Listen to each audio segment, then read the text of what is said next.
Hi, I'm Therric Corvann. I walked into that funeral home and saw my own casket, surrounded by my wife's family, weeping over my death while I stood there breathing. They called me a burden, said Avenya's life would have been better without me, claimed I was finally gone for good. But they didn't know. She left something behind. Every fake tear, every staged eulogy about how relieved they were. They thought they could erase me from her story. They were wrong. When that lawyer opened the envelope, Avenya's real will changed everything. But before we begin, tell me where you're watching from. Have you ever felt completely invisible to people who should matter? Drop a comment below. Because this story isn't just mine. It's for anyone who's ever been written off, counted out, or declared dead while still fighting to live. The Whitmore family thought they buried me. Instead, they buried themselves. Before we jump back in, tell us where you're tuning in from, and if this story touches you, make sure you're subscribed, because tomorrow, I've saved something extra special for you. The Thornfield Funeral Home sat at the end of Maple Grove Avenue, like a monument to grief, its white columns and manicured hedges designed to comfort the bereaved. I had driven past it hundreds of times during my years with Tavira, never imagining I'd one day walk through those doors to attend my own funeral. The parking lot was full when I arrived that gray October morning. Black sedans and luxury cars lined every space, their polished surfaces reflecting the overcast sky. I recognized most of them. Tavira's family had money, the kind that bought respect in Millbrook Heights, the kind that made people like me invisible. I parked my rusted pickup truck behind the building, next to the service vehicles where it wouldn't embarrass anyone. My hands shook as I turned off the engine. 3 weeks had passed since Tavira died in that hospital bed, her fingers intertwined with mine as she whispered her final words. "Promise me you'll fight for what's right, Arendor. Promise me you won't let them erase you." I hadn't understood what she meant then. Now, staring at the funeral home where her family was apparently saying goodbye to me while I still drew breath, her words made terrible sense. The plan had been elegant in its cruelty. Tavira's mother, Lunara Feldren, had spread word through their social circle that I'd died in a tragic accident just days after my wife's funeral. Heart attack brought on by grief, she told everyone. So young, so sad, but perhaps it was for the best. Now, poor Tavira could rest in peace without the burden of that unfortunate marriage weighing on her legacy. I'd learned about it by accident. Mrs. Holloway from the corner market had stopped me outside the post office, tears in her eyes, asking how I was holding up after everything that happened. When I looked confused, she'd shown me the obituary in the Millbrook Heights Gazette. There it was, in black and white. Arendor Valcrest, beloved husband of the late Tavira Feldren Valcrest, passed peacefully on October 15th. The date was 3 days in the future. That's when I realized what Lunara had done. She'd scheduled my death, planned my funeral, and invited everyone who mattered in their world to say goodbye to the man who'd never belonged in the first place. The mechanic with grease under his fingernails who'd somehow convinced their precious daughter to marry beneath her station. Walking toward the funeral home's entrance, I caught glimpses through the tall windows. The main chapel was packed. Flower arrangements surrounded a mahogany casket that supposedly held my remains. I could see Lunara at the front, dabbing her eyes with a lace handkerchief, accepting condolences from a line of well-dressed mourners. My throat tightened as I recognized faces in the crowd. Tavira's sister Avenya stood near the podium, probably preparing to give a eulogy about the brother-in-law she'd never accepted. Her husband Therric was there too, the investment banker who'd made it clear from day one that I wasn't worthy of breathing the same air as his wife's family. Even Tavira's old college friends had come. Women who'd smiled politely at dinner parties while their eyes said everything their mouths wouldn't. They'd gather after the service to discuss how tragic it all was, how Tavira had wasted her potential on someone so ordinary, how at least now she could be remembered as she deserved. The cruel genius of it struck me as I stood there in the parking lot. By holding my funeral, they weren't just erasing me from their future, they were rewriting the past. In their version of events, Tavira's marriage to a working-class nobody became a brief, unfortunate chapter that ended with poetic justice. The gold-digger husband dead from a broken heart, leaving their daughter's reputation intact. I thought about turning around, driving home to the small apartment Tavira and I had shared above Peterson's bakery. It would be easier to let them have their fantasy, to disappear the way they wanted, but Tavira's voice echoed in my memory, that final conversation when the morphine couldn't quite mask the fire in her eyes. "They think I married you because I felt sorry for you," she'd whispered, her fingers surprisingly strong as they gripped mine. "They never understood that you saved me, Arendor. You showed me what real love looked like." She'd pressed something into my palm that night, a small brass key. "When the time comes," she'd said, "you'll know what to do with this." I'd carried that key in my pocket every day since, not understanding its purpose. Now, watching her family mourn my fictional death while celebrating the erasure of our very real love, I began to suspect Tavira had seen this moment coming. The funeral home's front door opened, and a couple I didn't recognize stepped out, shaking their heads sadly. "Such a tragedy," the woman said to her companion, "but honestly I always wondered what she saw in him." "At least she's free now," the man replied. "They say he was quite controlling toward the end." I stood frozen as more lies hit me like physical blows. Not only had they killed me off, they'd rewritten our entire relationship. The love story Tavira treasured was being transformed into something ugly, something that justified my removal from her memory. That's when I made my decision. I wouldn't slink away and let them bury the truth with my fictional corpse. Tavira had given me that key for a reason, and whatever door it opened, I was going to find it. But first I was going to let her family finish their performance. Let them eulogize the man they'd never tried to know. Let them accept sympathy for the loss they'd manufactured. Because when the time came to reveal that I was very much alive, their shock would be nothing compared to what Tavira had planned for them. I walked back to my truck and settled in to wait. Through the funeral home windows, I watched Lunara take the podium, her voice carrying across the chapel as she began to speak about the husband who'd taken her daughter away from everything she deserved. If she only knew that everything she was about to say would soon be used against her. The Feldrin family had built their empire on precision and appearance. Lunara's late husband, Tavira's father, had started with a single hardware store in downtown Millbrook Heights and expanded into a chain of home improvement centers across 3 counties. When he died 5 years ago, he'd left behind a fortune built on understanding what people needed and selling it to them at exactly the right moment. Lunara had inherited his business sense, but none of his warmth. Where Edmund Feldrin had been known for treating employees like family and remembering every customer's name, his widow ran the company like a military operation. Efficiency above all, profit margins sacred, and absolutely no tolerance for anything that didn't serve the bottom line, including her daughter's choice of husband. From my vantage point in the truck, I could see the full scope of their social circle paying their respects to my alleged corpse. The mayor was there, along with half the city council, 3 bank presidents, the country club board of directors, and enough lawyers to staff a small firm. This was Millbrook Heights. Power structure gathered in one room, unified in their agreement that my death was somehow appropriate. Tavira had tried to bridge these 2 worlds for 3 years, and I'd watched it slowly tear her apart. She'd grown up in the Tudor mansion on Elm Ridge Drive, attended private schools where the other girls had trust funds and weekend houses in the mountains. Her debutante ball had been covered in the society pages. She'd been groomed from birth to marry someone suitable, someone who could elevate the family name rather than merely attach himself to it. Instead, she'd fallen in love with a mechanic. We'd met at Riverside Community College, where she was taking an art therapy course, and I was finishing my automotive technology degree on the GI Bill. She'd been sitting alone in the cafeteria, sketching portraits of the other students, when her charcoal snapped in half. I'd offered her the pencil from behind my ear, the same stubby. Number 2 I used for marking measurements on engine parts. "You sure you want to lend this to me?" she'd asked, examining the tool that was more eraser than graphite. "It's seen better days." "So have most of the best things in life," I'd replied. That conversation led to coffee. Coffee led to long walks around campus. And walks led to the kind of love that makes everything else in the world seem negotiable.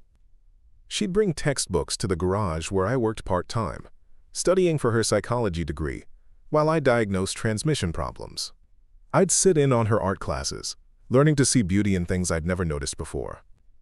Preparing and narrating this story took us a lot of time, so if you are enjoying it, subscribe to our channel. It means a lot to us. Now back to the story.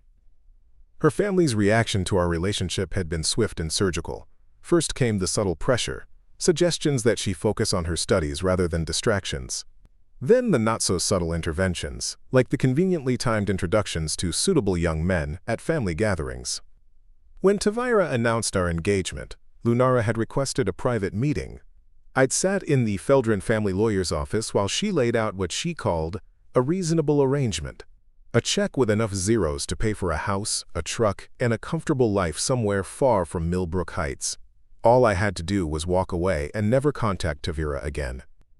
"You seem like a decent young man," Lunara had said, her voice carrying the same tone she'd used to discuss quarterly earnings. "But you must understand that this relationship isn't sustainable.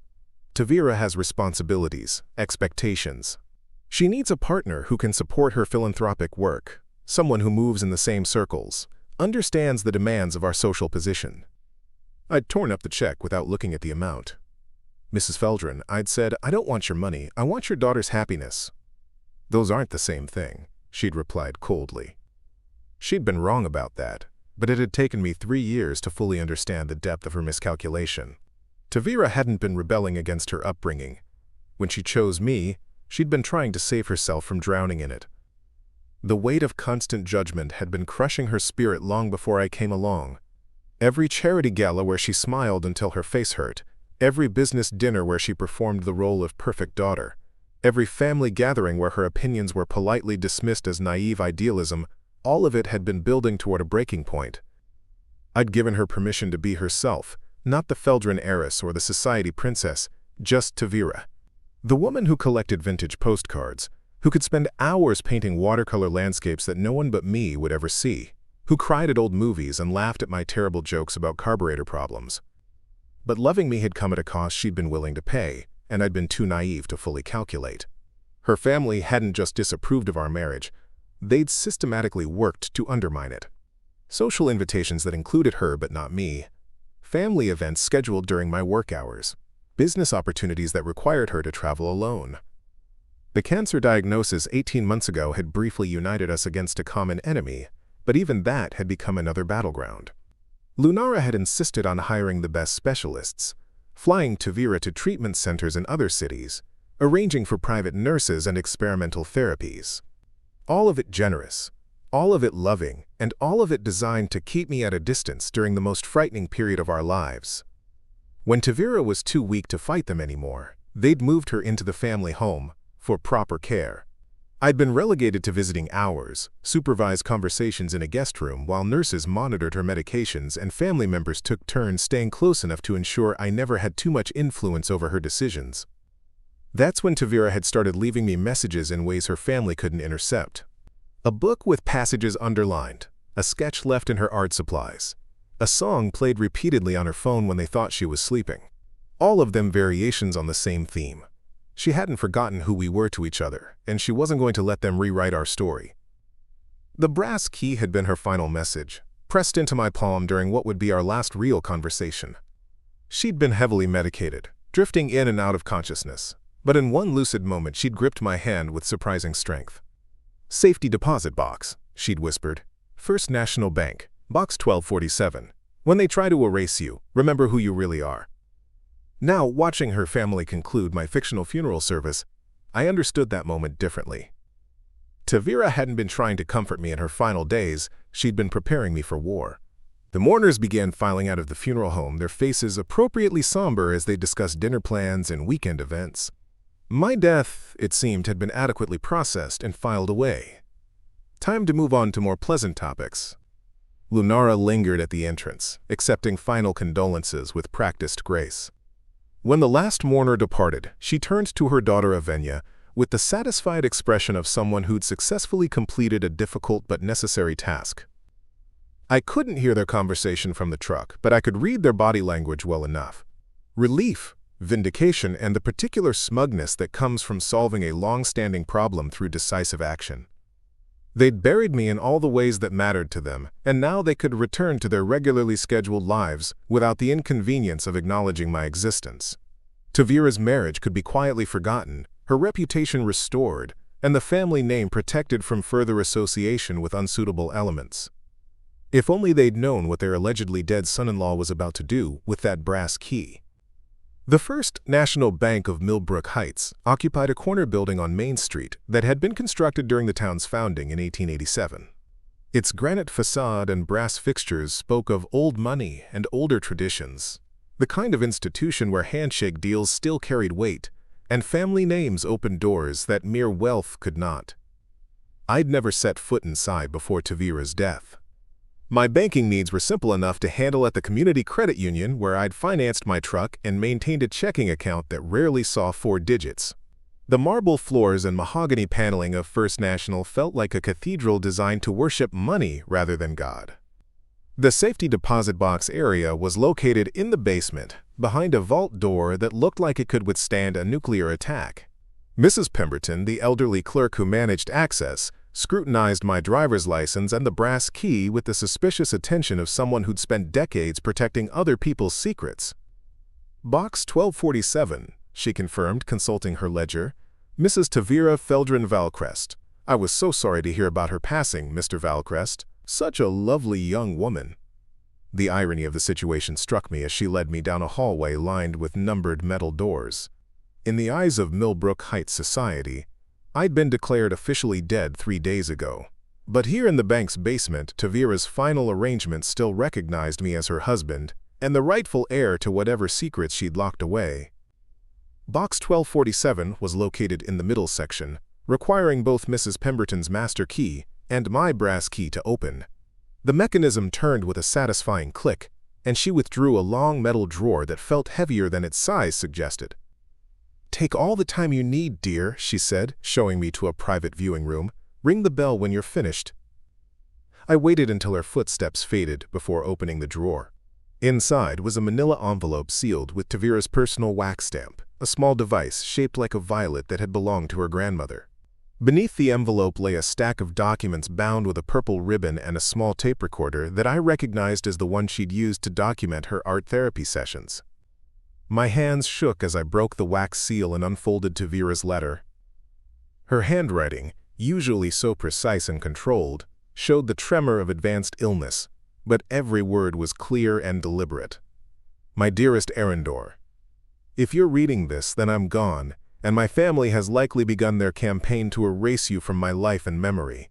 I've watched them plan this erasure for months, gathering ammunition for the war they intend to wage against our love. They think I don't know about the private investigator they hired to dig up dirt on your past. They think I don't know about the lawyers they've consulted regarding annulment options. They think I don't know about their plan to have you declared mentally unstable if you contest any of their decisions about my estate. But I know everything, my love. I've always known everything. What they don't know is that I've spent the last 18 months documenting every conversation, every scheme, every cruel word spoken when they thought I was too medicated to understand. The tape recorder contains 12 hours of recordings made in our family home, conversations they assumed were private because my poor, dying brain couldn't possibly be sharp enough to operate a simple recording device. The documents include copies of correspondence between my mother and her attorney discussing strategies for managing the husband situation. You'll find emails, legal memoranda, and even a psychological evaluation of you that they commissioned without your knowledge or consent, using information gathered through pretexts and surveillance. They've planned your destruction with the same methodical precision they bring to their business ventures. The fake funeral is probably just the beginning. If that doesn't convince you to disappear voluntarily, they'll escalate to more aggressive tactics designed to either buy you off or drive you away. But I have one final surprise for them, one last gift for the man who showed me what real love feels like. I've rewritten my will, darling. Not just amended it or added a codicil, but completely replaced the document they think governs my estate. The new will is filed with Whitman, Jeffries & Associates, a firm in the capital city that specializes in protecting assets from family interference. My mother has never heard of them and would never think to look for legal documents outside of Millbrook Heights. Everything I owned, everything I inherited from my father, every asset they assume will flow back into the family fortune now belongs to you. The house, the stock portfolio, the business interests, even the trust fund my grandmother established, all of it passes to my husband under a will they don't know exists. But that's not the surprise, my love. The surprise is what I want you to do with it all. I want you to use my money to destroy their ability to hurt people like us. Use it to fund scholarships for community college students like we were. Use it to support small businesses like the garage where you worked your way through school. Use it to show this town that worth isn't measured by bloodlines or bank balances. Make them watch as the fortune they expected to inherit gets distributed to every person and cause they've looked down upon. Let them see their precious legacy transformed into something that would horrify their country club friends and business associates. Give them a choice, Arendor. They can acknowledge our love publicly and accept you as the man I chose, or they can watch everything they care about slip through their fingers into the hands of people they consider beneath them.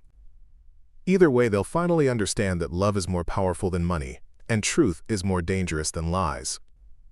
All my love, always and forever, Tavira. P.S. The recording device is voice-activated. Press the red button to hear what they really think of you. My vision blurred as I finished reading, tears dropping onto the paper despite my efforts to maintain composure. Tavira had seen this battle coming and had spent her final months preparing weapons I never could have imagined. I picked up the tape recorder with trembling fingers and pressed the red button. After a moment of static, Tavira's voice emerged, weak but determined. Testing, October 12th, evening. Mother thinks I'm sleeping, but I need to document this conversation with Avenya about their plans for Arendor. The recording quality wasn't perfect, but every word was audible as Tavira's family discussed my future in the next room, their voices carrying the casual cruelty of people who'd never considered that their victim might be listening. Lunara's voice, cold and calculating. The funeral is scheduled for Friday. I've already placed the obituary and sent invitations to everyone who matters. By the weekend, he'll be officially dead as far as our social circle is concerned. Avenya's response carried a note of nervous excitement. What if he shows up? What if he tries to disrupt the service? Then we'll have him arrested for disturbing the peace, Lunara replied. I've already spoken to Chief Morrison about the possibility. A grief-stricken widower causing a scene at a funeral home. Probably intoxicated. Definitely unstable. Very sad, but necessary for everyone's protection. Therric's voice joined the conversation. And if he still doesn't take the hint after that? Then we move to Phase 2, Lunara said. The psychiatric evaluation Dr. Hendricks prepared will support an involuntary commitment proceeding. 48 hours in the county facility should convince him that his interests lie elsewhere. My hands clenched into fists as their voices continued, laying out their plans to destroy me with the same casual efficiency they'd used to plan a dinner party.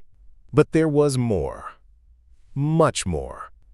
The recordings spanned weeks of conversations, each one revealing another layer of their conspiracy against me, and by extension, against Tavira's final wishes. They'd planned everything from the obituary to the involuntary commitment, from the funeral guest list to the media narrative that would explain my disappearance. But they'd made one critical miscalculation. They'd assumed Tavira was too sick, too medicated, too dependent on their care to understand what they were doing. They'd never imagined that the daughter they thought they were protecting was actually protecting someone else. I gathered the documents, the recordings, and Tavira's letter, placing everything carefully back in the safety deposit box except for one item, a business card for Whitman, Jeffries, and Associates, with a handwritten appointment time for the following Monday. Walking back up from the bank vault, I felt something I hadn't experienced since Tavira's diagnosis. Hope mixed with purpose. They'd declared me dead, but I was about to resurrect myself in ways that would haunt their nightmares. The war Lunara Feldrin had planned to fight against a grieving widower was about to become something entirely different. She was about to discover what happened when you declared war against a man whose wife had spent her final months transforming love into weapons of mass financial destruction. The law offices of Whitman, Jeffries, and Associates occupied the 15th floor of a glass tower in the state capitol, 40 miles from Millbrook Heights, but a universe away from the small-town politics that governed my daily life. I had driven through the night after leaving the bank, unable to sleep with the weight of Tavira's revelations pressing against my chest like a physical force. The elevator opened onto a reception area that radiated quiet competence.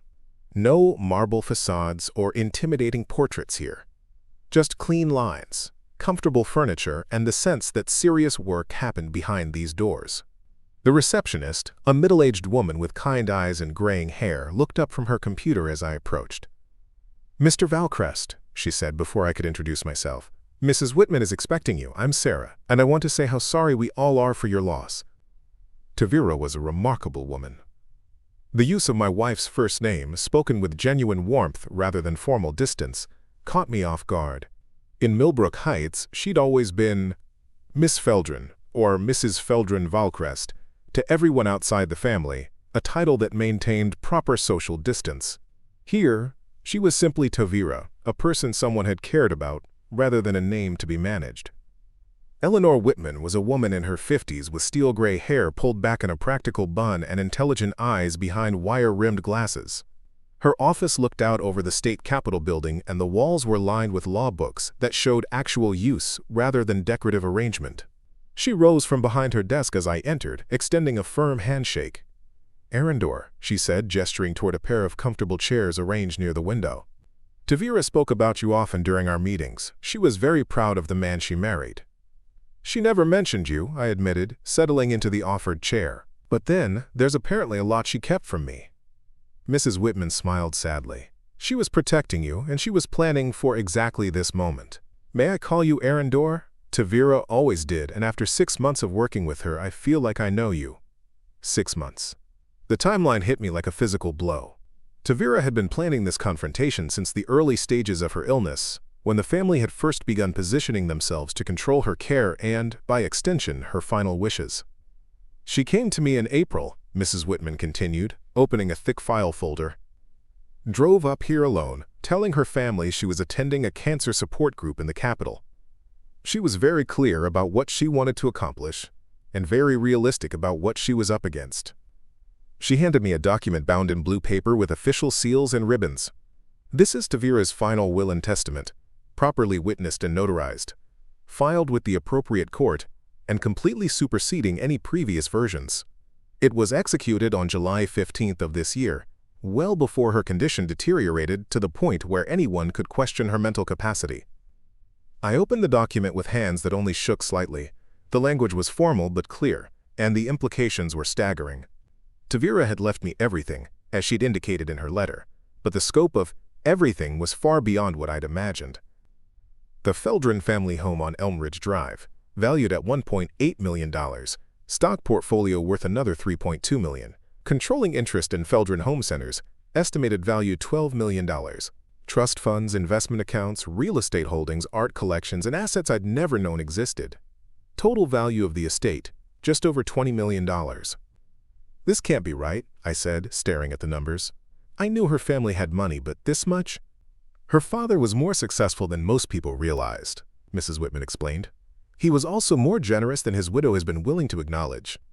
The bulk of this wealth was already in Tavira's name when she married you, inherited from her father and grandfather. Her mother controls the business day-to-day operations, but Tavira owned the majority stake." The room spun slightly as the implications sank in. I wasn't just inheriting Tavira's personal assets. I was inheriting control of the company that employed half of Millbrook Heights and supported dozens of smaller businesses throughout the region. "But there's more," Mrs. Whitman said, her expression growing more serious. "Tavira anticipated that her family would challenge the will, and she prepared accordingly. She spent our 6 months together documenting every instance of their interference in your marriage, every attempt to isolate her from you, every scheme they hatched to eliminate your influence." She handed me another file, this one considerably thicker. Medical records showing how they controlled her treatment decisions. Financial documents proving they moved her assets without her consent. Correspondence with private investigators they hired to dig up compromising information about you. Even recordings of conversations where they discussed strategies for having you declared incompetent. She recorded them? Extensively. Your wife was trained in psychology, Arundor. She understood manipulation tactics, and she documented them meticulously. By the time she finished building this case, she had enough evidence to not only defend her final wishes, but to potentially file criminal charges for elder abuse and financial exploitation. Mrs. Whitman leaned forward, her expression intense. But she didn't want to destroy them, she wanted to save them from themselves. The will includes a provision that she hoped you'd never have to use, but that she insisted on including as insurance. She opened to a marked page in the document. If the Feldrin family challenges your inheritance through legal action or public statements claiming incompetence, fraud, or undue influence, the entire estate will be immediately liquidated and distributed to a list of charitable organizations that Tavira selected specifically to horrify them. I read the list with growing amazement. Scholarship funds for community college students from working-class families. Legal aid societies that specialized in helping people fight wealthy opponents. Organizations that provided free medical care to uninsured patients. Labor unions that represented workers in industries similar to those that had made the Feldrin fortune. She wanted them to have a choice, Mrs. Whitman said quietly. They could accept you as her husband and the rightful heir to her legacy. Or they could watch everything their family built get redistributed to causes and people they've spent their lives looking down upon. And if I don't want any of it, I asked, what if I just walk away and let them have their precious money? Mrs. Whitman's smile was sad but proud. She anticipated that question too. There's a letter for you, to be opened only if you express doubts about accepting your inheritance. She handed me a sealed envelope with my name written in Tavira's careful script. Inside was a single sheet of paper with a message that made my eyes burn with unshed tears. My dearest Arendor, if you're reading this, then you're considering walking away from everything I've left you. Part of me hopes you are, because it means you're still the man who tore up my mother's check 3 years ago, the man who married me for love instead of money. But darling, this isn't about money. This is about making sure that love wins, that truth matters, that people like us have a voice in a world that tries to silence us. Don't walk away from this fight. Walk into it with your head held high, knowing that every dollar you inherit is a vote of confidence from a woman who believed you were worth more than all their gold and silver combined. Use this gift to build something beautiful. Use it to help people like we were, people who work hard and love deeply and deserve better than to be dismissed by those who think birthright makes them superior. Make them remember that I chose you, Arendor. Make them remember that love conquered their money, their social position, their carefully constructed world of privilege and exclusion. You are my husband, my partner, my choice. Never let them forget that. All my love, Tavira. I folded the letter carefully and looked up at Mrs. Whitman, who was watching me with the patience of someone who'd seen this particular emotional journey before. What happens now? I asked. Now we prepare for war, she replied, because when Lunara Feldrin discovers what her daughter really left you, she's going to pull out every weapon in her considerable arsenal. But Tavira has given us weapons too, and I suspect we're better armed than they realize. She pulled out a calendar and showed me a date circled in red ink. The formal reading of the will is scheduled for this Friday at 2 p.m., per the court's standard procedures. I've sent notice to all interested parties, including Mrs. Feldrin and her attorney. This Friday, I repeated, the same day they held my funeral. Mrs. Whitman's smile was sharp as a blade. Tavira insisted on the timing. She thought it would be poetically appropriate for you to rise from the dead and inherit a fortune on the same day they tried to bury you. For the first time since Tavira's death, I found myself laughing. Not the bitter laugh of a man who'd lost everything, but the genuine laughter of someone who'd suddenly realized that the game was far from over. My wife had turned her final act into the opening move of a chess match her family never saw coming. And on Friday, the woman they thought they'd controlled would speak from beyond the grave to deliver the checkmate she'd spent 6 months planning. The Millbrook Heights Gazette hit the newsstands Tuesday morning with a headline that sent shockwaves through the coffee shops and country club dining rooms, where the town's power structure gathered to dissect the latest social developments. Local widow leaves millions to husband in surprise will. I'd been expecting the leak, but seeing my name in print above the fold still felt surreal. The article, written by Jessica Morrison, daughter of Police Chief Morrison, and clearly fed information by someone with intimate knowledge of the Feldrin family business, painted me as either a brilliant manipulator who'd somehow coerced a dying woman into rewriting her will, or the luckiest gold digger in the county's history. Neither characterization was particularly flattering, but the article served its purpose. By Wednesday morning, everyone in Millbrook Heights was talking about the garage mechanic who'd inherited one of the town's oldest fortunes. My phone started ringing before dawn Tuesday.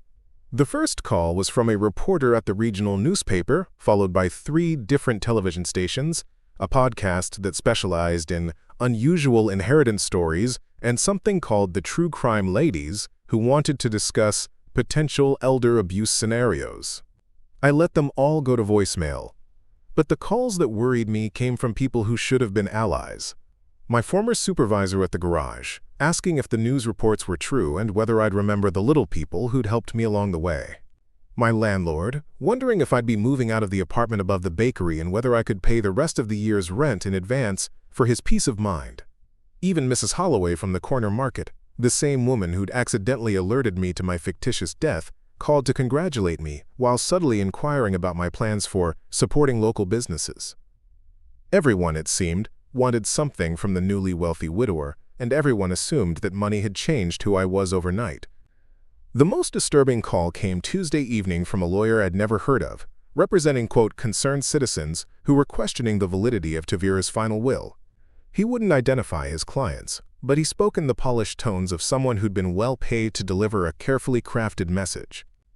"Mr. Valcrest," he said, "my clients are prepared to offer you a very generous settlement to avoid what could become a lengthy and expensive legal battle. $5 million, no questions asked, in exchange for your agreement to renounce any claim to the Feldron estate. $5 million. More money than I'd see in 10 lifetimes of honest work, offered as casually as someone might negotiate the price of a used car." "And if I refuse?" I asked. The lawyer's voice took on a regretful tone that didn't sound entirely manufactured. "Then we'll be forced to challenge the will on grounds of mental incompetence, undue influence, and fraud. My clients have substantial resources and are prepared to use them to protect what they believe is rightfully theirs." "Your clients being?" "I'm not at liberty to say. But Mr. Valcrest, I hope you'll consider the practical realities here. Even if you ultimately win in court, the legal fees and negative publicity could consume years of your life and most of the estate's value. My clients are offering you more money than most people see in a lifetime, with no strings attached. It's a generous offer." I thought about Tavira's letter, about her insistence that this fight wasn't about money, but about making sure love and truth prevailed over wealth and influence. "Tell your clients," I said, "that some things aren't for sale." The lawyer sighed. "I was afraid you'd say that." "I hope you have excellent legal representation, Mr. Valcrest. You're going to need it." By Wednesday, the subtle pressure campaign had escalated into something more direct. I arrived at the apartment to find my truck's windshield cracked, apparently the victim of a stray baseball from the kids who played in the alley behind the building. The crack formed a perfect spiderweb pattern that would have required impressive aim to achieve accidentally. Thursday morning brought a visit from two men in expensive suits who claimed to be insurance investigators looking into irregularities in Tavira's medical care during her final months. They wanted to know about her mental state, her medication regimen, and whether I'd noticed any unusual behavior that might indicate she wasn't competent to make financial decisions. "We're just trying to make sure everything was handled properly," one of them explained, his smile as cold as his eyes. "Sometimes family members take advantage of elderly patients who aren't thinking clearly. I'm sure you understand our concern." Tavira had been 28 years old when she died, hardly elderly, but I didn't point out that inconsistency. Instead, I told them to contact my attorney and closed the door. That afternoon, I received a certified letter from the Millbrook Heights Department of Health, informing me that they'd received, quote, complaints about potential health code violations at the apartment above Peterson's Bakery. A full inspection was scheduled for Friday morning, the same day as the will reading. The systematic nature of the pressure campaign was impressive in its scope and coordination.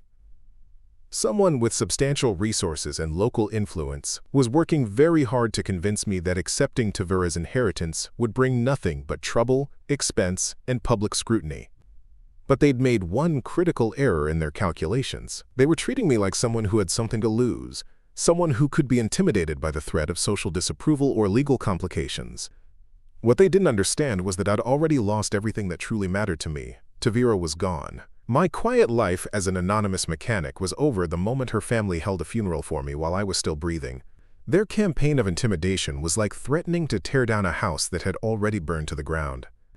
Thursday evening, I drove out to Millbrook Cemetery to visit Tavira's grave. Her headstone was simple granite with her name, dates, and the inscription she'd requested. She chose love over everything else. The grave was covered with fresh flowers, expensive arrangements that spoke of guilt as much as grief. Standing there in the gathering darkness, I realized that Lunara and Avenya probably genuinely believed they were protecting Tavira's legacy from someone who'd taken advantage of her kindness and generosity. They couldn't comprehend that their daughter might have actually loved the mechanic with grease under his fingernails, that she might have seen something worth saving in a man who fixed broken engines rather than manipulating broken people.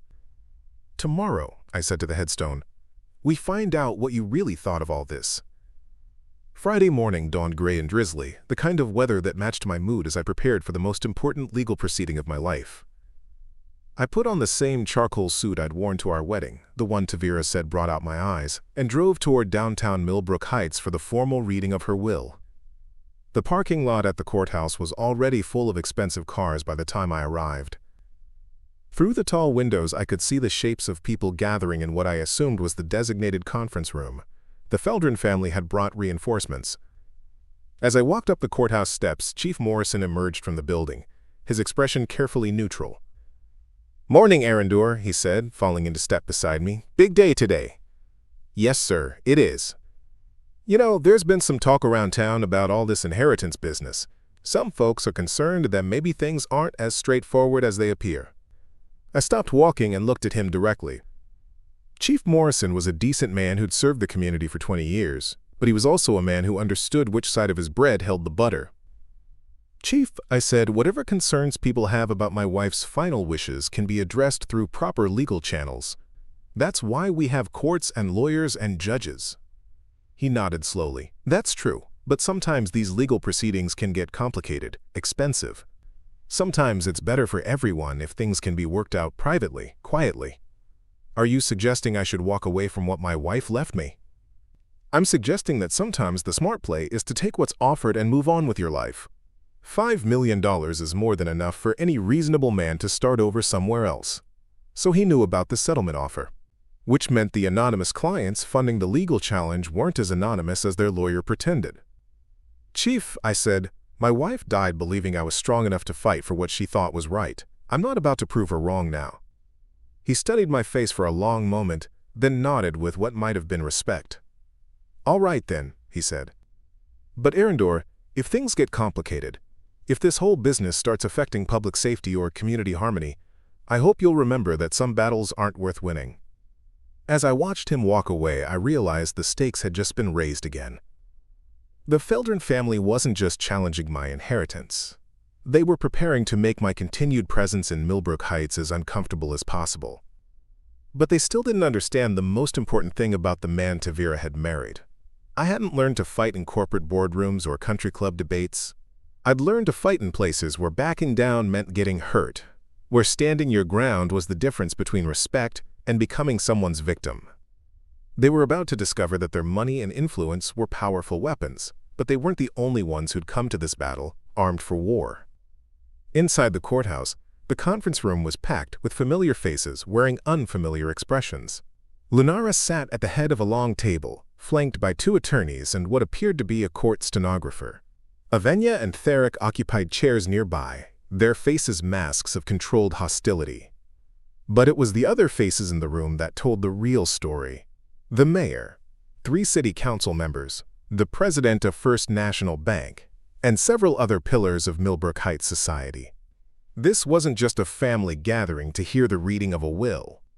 This was an intervention designed to show me exactly what kind of forces I was up against, and exactly how alone I was in this fight. Mrs. Whitman was already seated at the opposite end of the table, her expression calm and professional as she reviewed documents. She looked up as I entered and nodded slightly, a gesture that somehow conveyed both support and warning.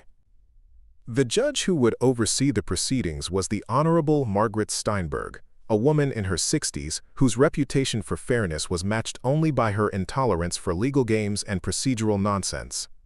She looked around the crowded room with obvious disapproval. "This is a will reading," she announced, "not a town hall meeting. I'll ask anyone who isn't directly involved in these proceedings to please wait outside." The crowd began to thin, but slowly, with obvious reluctance. The message had been delivered. Millbrook Heights was watching, and they had opinions about how this should end. As the last of the observers filed out, Judge Steinberg looked directly at me. "Mr. Valcrest," she said, "are you prepared to hear your late wife's final testament?" "Yes, Your Honor," I replied. I think it's time everyone heard what Tavira really wanted. Across the table, Lunara's attorney whispered something in her ear that made her jaw clench tight enough to crack teeth. The battle Tavira had prepared for was finally about to begin. Judge Steinberg adjusted her glasses and opened the official court file, her expression suggesting she'd already reviewed the documents and found them more complex than a typical estate proceeding. The room fell silent except for the scratching of the stenographer's pen and the distant sound of rain against the tall windows. Before we proceed with the formal reading, Judge Steinberg announced, "I want to address some preliminary matters. Mrs. Whitman, you've submitted a motion regarding the admissibility of certain evidence. Please proceed." Mrs. Whitman rose from her chair with the confident bearing of someone who'd been preparing for this moment for months. "Your Honor, the decedent anticipated that her final wishes would be challenged by certain family members who had spent considerable time and energy attempting to control her personal relationships and medical decisions during her final months." She placed a small digital recorder on the table, the same device I'd discovered in Tavira's safety deposit box. Mrs. Tavira Feldrin Valcrest was a trained psychology professional who understood the importance of documentation. During the final 6 months of her life, she systematically recorded conversations that took place in her family home, conversations in which various parties discussed strategies for eliminating her husband's influence and ultimately removing him from her life entirely. Lunara's attorney, a sharp-faced man named Davidson who'd been imported from the state capital for this battle, immediately objected. "Your Honor, any such recordings would have been made without the knowledge or consent of the other parties involved. They're inadmissible under state privacy laws." Judge Steinberg leaned back in her chair, studying both attorneys with the expression of someone who'd spent decades sorting truth from legal maneuvering. "Mrs. Whitman, how do you respond to that objection?" "The recordings were made in Mrs. Feldrin Valcrest's own home, Your Honor, in common areas where she had every right to document conversations that directly affected her personal welfare and legal interests. More importantly, the recordings contain evidence of potential criminal activity, including conspiracy to commit fraud, elderly abuse, and plans to file false psychiatric evaluations. The crime-fraud exception clearly applies." She handed a thick folder to the judge. "Additionally, Your Honor, we have independent corroboration for every claim made on these recordings. Medical records, financial documents, correspondence with private investigators, and sworn affidavits from healthcare providers who witnessed the family's attempts to control Mrs. Feldrin Valcrest's treatment decisions against her expressed wishes." I watched Lunara's face as Mrs. Whitman spoke, seeing the first cracks appear in her composure. Avenya was whispering urgently to her husband, while Therric's normally confident demeanor had shifted to something approaching panic. Judge Steinberg spent several minutes reviewing the submitted documents, her expression growing more serious with each page. Finally, she looked up at Davidson. "Counselor, do your clients wish to respond to these allegations before I rule on admissibility?" Davidson conferred quietly with Lunara for nearly 5 minutes, their voices too low to be heard but their body language speaking volumes about the nature of their discussion. When he finally stood, his earlier confidence had noticeably diminished. "Your Honor, my clients maintain that any conversations that may have taken place in the family home were taken out of context by a woman who was heavily medicated and not thinking clearly. They were simply concerned family members trying to protect a beloved daughter and sister from what they believed to be an inappropriate relationship that was causing her emotional distress." Mrs. Whitman smiled grimly and pressed play on the recorder. Tavira's voice filled the courtroom, weak but unmistakably lucid. "This is October 20th, approximately 11 p.m. I've just taken my evening medications, but I'm completely alert and aware. I'm about to record a conversation between my mother, sister, and brother-in-law that I believe will demonstrate the systematic campaign they've waged against my husband and our marriage." The recording quality was surprisingly clear, and every word of the conversation that followed was audible to everyone in the room. Lunara's voice, cold and calculating as she discussed the timeline for my fictional funeral. Avenya's excited agreement with the plan to have me arrested if I disrupted the service.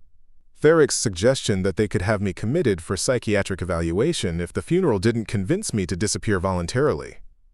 But it was the next part of the conversation that truly revealed the depth of their deception.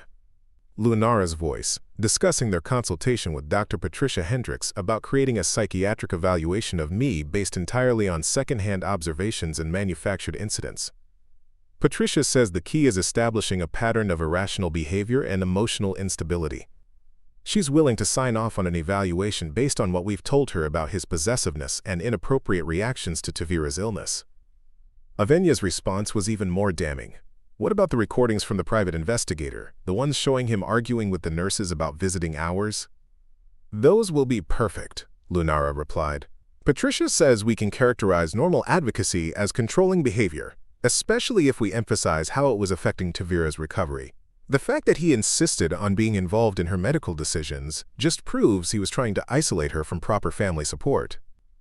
Judge Steinberg held up her hand, and Mrs. Whitman stopped the recording.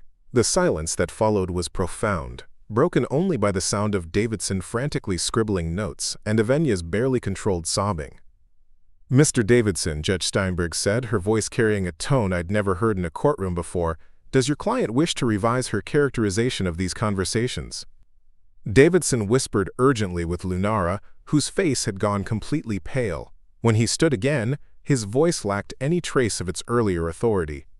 "Your Honor, my client maintains that these conversations, if accurately recorded, were simply discussions among concerned family members about how best to protect Mrs. Feldren Valcrest during a very difficult period."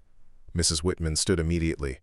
"Your Honor, that recording represents less than 10 minutes of more than 12 hours of similar conversations. The pattern is unmistakable.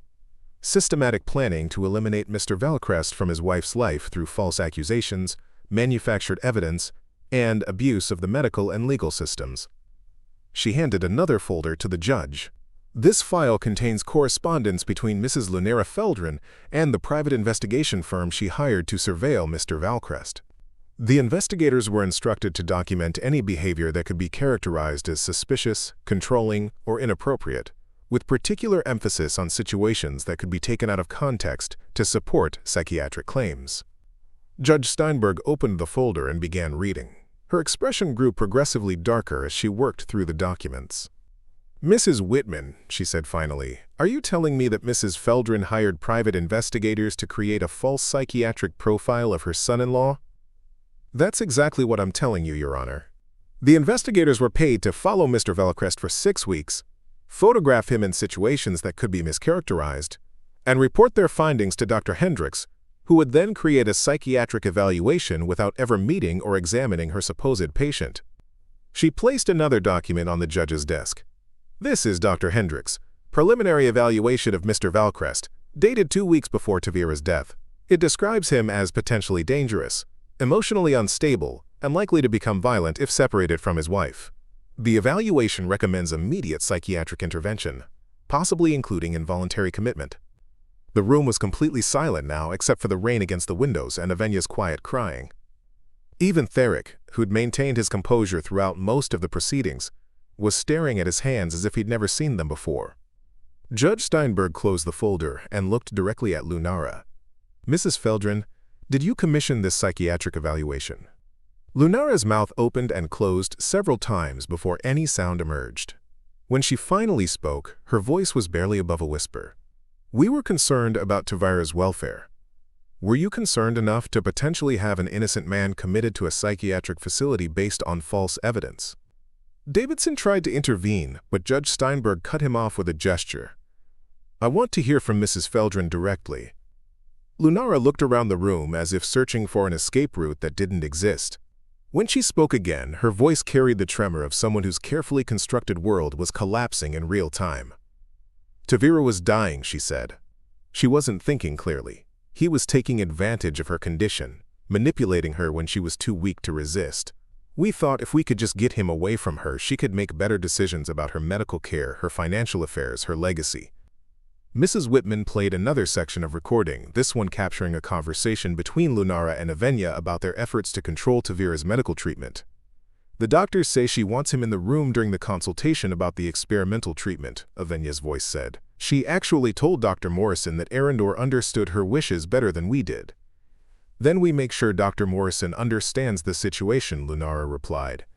"I'll speak to him privately about her mental state, about how the medications are affecting her judgment.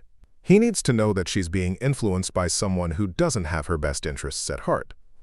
Judge Steinberg stopped the recording and looked at Mrs. Whitman. Are there medical records to support this? Extensive records, Your Honor. Mrs. Feldren successfully convinced multiple healthcare providers that Mr. Valcrest was a negative influence on the patient's recovery. As a result, his visiting hours were restricted, he was excluded from treatment consultations, and on 3 separate occasions, security was called to remove him from the hospital when he attempted to advocate for his wife's expressed wishes regarding her care. She handed over another thick folder. These are statements from nurses, orderlies, and administrative staff who witnessed Mrs. Feldren's campaign to isolate Tavira from her husband. Several staff members have indicated they were uncomfortable with the family's tactics but felt pressured to comply because of the family's financial contributions to the hospital. The weight of evidence was crushing, but Mrs. Whitman wasn't finished. She placed the tape recorder back on the table and looked directly at Judge Steinberg. Your Honor, there's one more recording that I believe will conclusively demonstrate Mrs. Tavira Feldren Valcrest's mental competence during the period when she executed her final will and testament. She pressed play, and Tavira's voice filled the room one final time. But this recording was different from the others. Her voice was stronger, more determined, and completely lucid. This is November 2nd, 3 days before I die. I'm recording this message in my hospital room while my family believes I'm sleeping. I want there to be no question about my mental state or my intentions regarding my final will and testament. I am Tavira Elizabeth Feldren Valcrest, born June 15, 1995.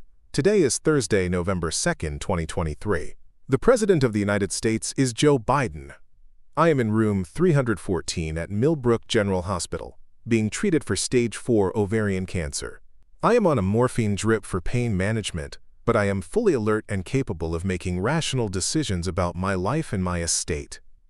I have spent the last 6 months documenting my family's systematic attempts to destroy my marriage and eliminate my husband from my life. They have used lies, manipulation, financial pressure, and abuse of the medical system to try to separate me from the man I love more than life itself. They believe I don't know about their plans to have Arendor committed to a psychiatric facility. They believe I don't know about the private investigators, the false medical reports, the conspiracy with healthcare providers, to limit his access to me during my treatment. But I know everything, I have recorded everything, and I have made sure that when I'm gone the truth will be heard and justice will be served.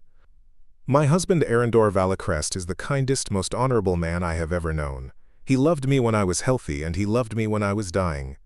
He never asked for anything from my family except the right to be my partner, my advocate, and my choice.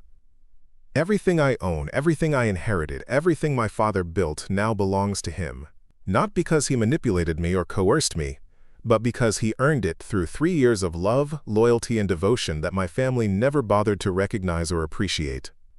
If they challenge his inheritance, if they continue their campaign of lies and intimidation, then they will discover that love is more powerful than money and truth is more dangerous than lies. This is my final testimony, given freely and with complete understanding of its implications. I am Tavira Valcrest, and I choose love. The recording ended, and the silence that followed seemed to stretch for hours rather than seconds. Judge Steinberg sat motionless, her hands folded on the desk, her expression unreadable. Finally, she looked up at Davidson. Counselor, does your client wish to continue challenging the validity of Mrs. Feldren Valcrest's final will and testament? Davidson conferred with Lunara one final time, but the conversation was brief. When he stood, his shoulders carried the weight of a man who just watched his case collapse completely. No, Your Honor, my client withdraws all challenges to the will. Judge Steinberg nodded slowly. Very well, Mrs. Whitman, please proceed with the formal reading. As Mrs. Whitman rose to read Tavira's will aloud, I realized that the battle wasn't over. It was won. My wife had fought their lies with truth, their manipulation with evidence, their cruelty with love. And from beyond the grave, she had delivered a victory that would echo through Millbrook Heights for generations to come. Mrs. Whitman cleared her throat and opened the official will document, her voice carrying the weight of legal authority as she began to read the formal language that would reshape the power structure of Millbrook Heights forever. I, Tavira Elizabeth Feldren Valcrest, being of sound mind and body, do hereby make, publish, and declare this to be my last will and testament, hereby revoking all prior wills and codicils." The words echoed in the silent courtroom like stones dropped into still water, each ripple carrying implications that grew more profound with every passing sentence. To my husband, Arendor Michael Valcrest, the man who showed me that love is measured in moments of presence rather than dollars in bank accounts, I leave everything I possess in this world. Lenara's sharp intake of breath was audible across the room, but Mrs. Whitman continued without pause.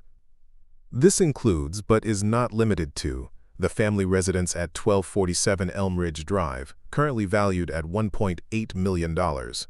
My complete stock portfolio, managed by Hartwell and Associates, currently valued at $3.2 million.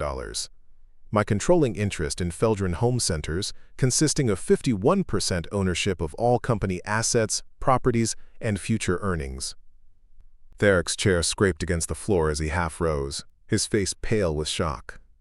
"That's impossible," he muttered. "The business has been in the family for 3 generations."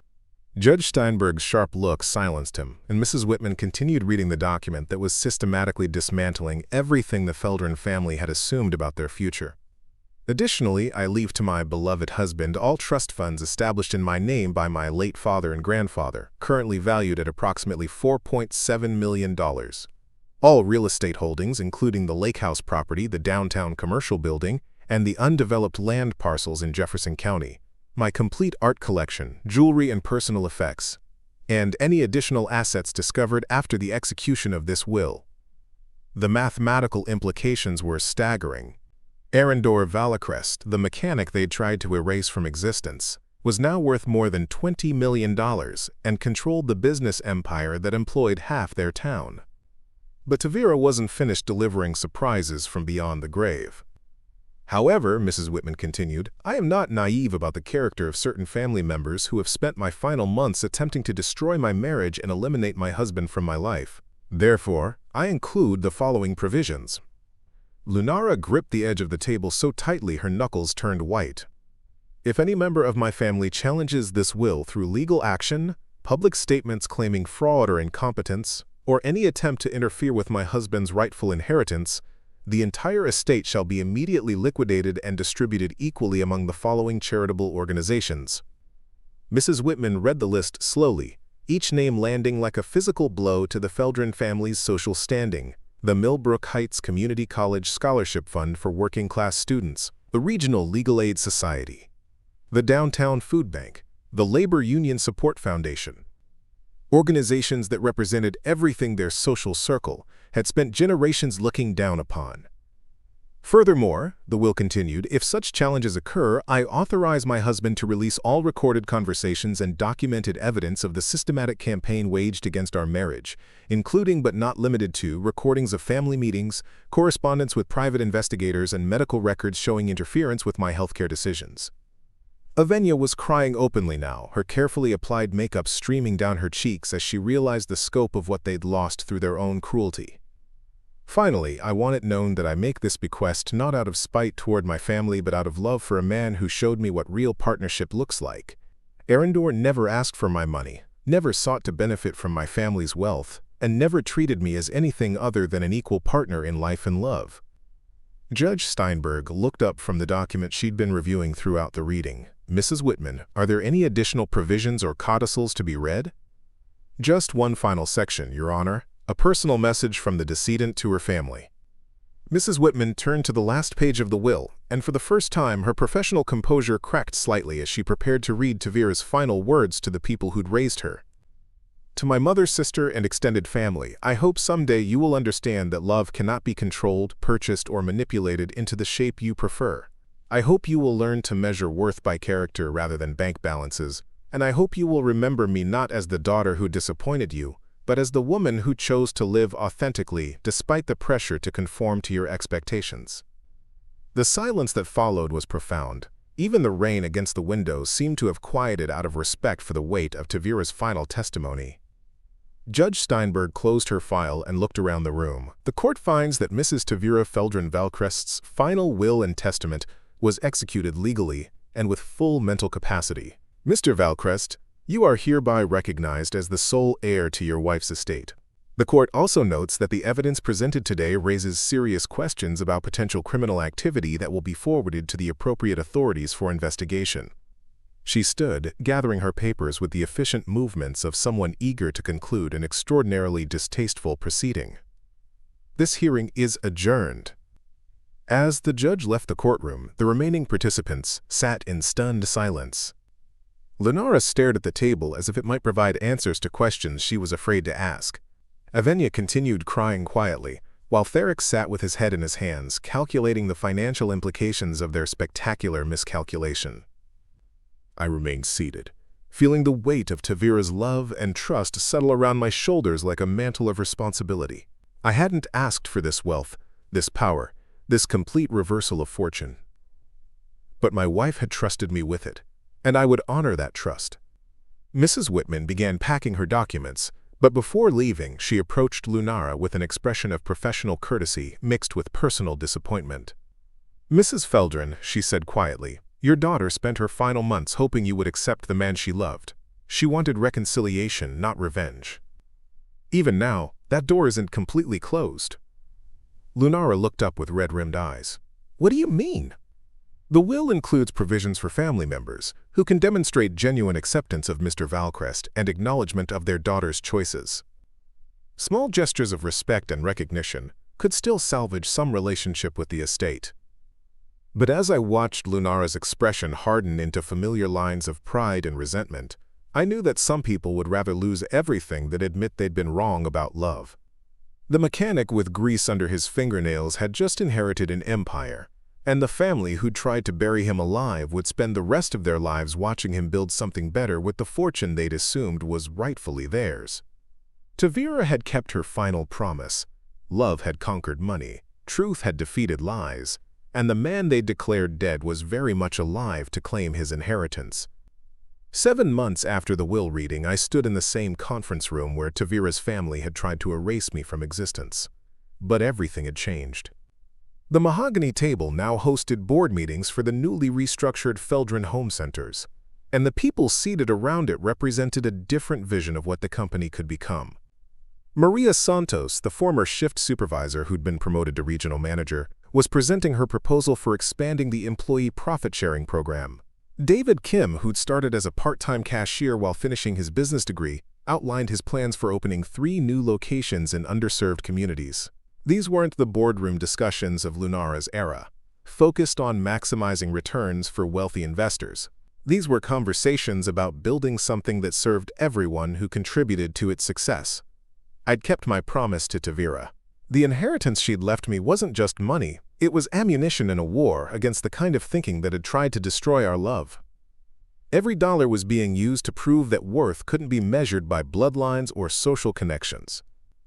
The Arendor and Tavira Valcrest Foundation had awarded its first round of scholarships 3 months ago. 25 students from working-class families would attend Riverside Community College with full tuition, books, and living expenses covered. The selection committee included mechanics, nurses, teachers, and small business owners, people who understood what it meant to work for everything you achieved. The Millbrook Heights Community Workshop had opened in the old warehouse district, offering free classes in automotive repair, computer programming, financial literacy, and small business development. The same people who'd once looked down on my grease-stained hands were now watching their neighbors learn skills that could change their lives forever.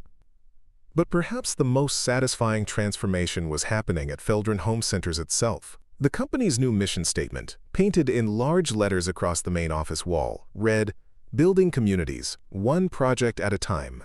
Employee wages had increased by 30%. Health benefits now covered part-time workers. The annual company picnic was held at the public park instead of the country club, and everyone was invited, not just management. Lunara had taken the buyout offer I'd extended through Mrs. Whitman, selling her remaining shares for enough money to maintain her lifestyle but not enough to fund the kind of influence campaigns she'd once wielded effortlessly. She'd moved to a smaller house across town and kept to herself, appearing occasionally at social functions where she was treated with the polite distance reserved for former power brokers who'd fallen from grace.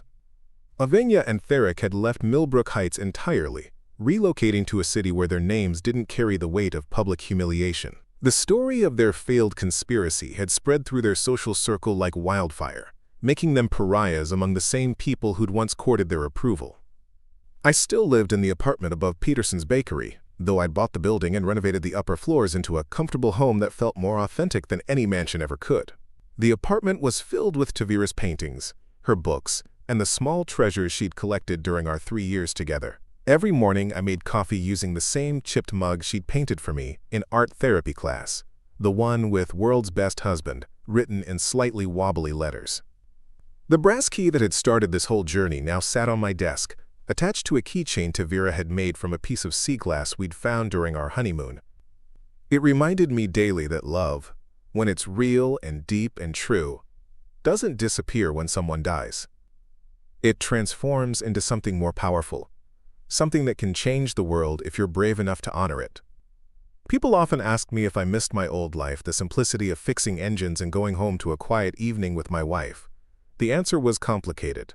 I missed Tavira every single day, missed her laugh and her gentle corrections when I used the wrong word, and her habit of falling asleep with a book on her chest. But I didn't miss feeling powerless. Didn't miss watching cruel people hurt others without consequences. Didn't miss living in a world where money mattered more than character. Tavira had seen something in me that I'd never seen in myself.